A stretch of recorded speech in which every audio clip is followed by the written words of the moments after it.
Baxın, həmçinin deyir ki, gözəl bir fayda, süngər kimi olma. Yəni, bütün vəsvəsəni, qorxunu qəlbinə daxil etmə. Baxın, deyir alimlərdən birisi, qəlbini arzu və şək şübhələr üçün süngər kimi etmə.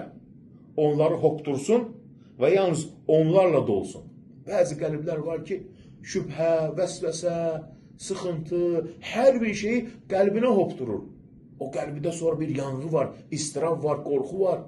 Niyə hər bir şeyi qəlbinə daxil edirsən? Olmayan bir şeylərdə. Əksinə, qəlbini parlaq və möhkəm şüşə kimi et. Şübhələr üzərindən keçsin, içində sabit qalmasın.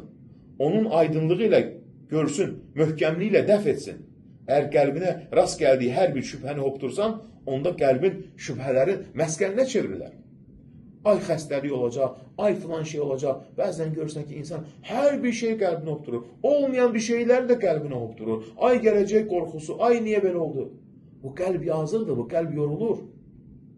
Ona görə nə deyir alimlərdən birisi? Mən şübhələri, vəsvəsələri dəf etməkdə bu nəsihətdən gördüyüm fayda qədər heç bir nəsihətdən fayda görmədim. Yəni, qəlbini süngər kimi etmə. Hər bir vəsvəsə, şək şübhəni qəlbinə deyir, hopturma. Nə gözəl bir söz.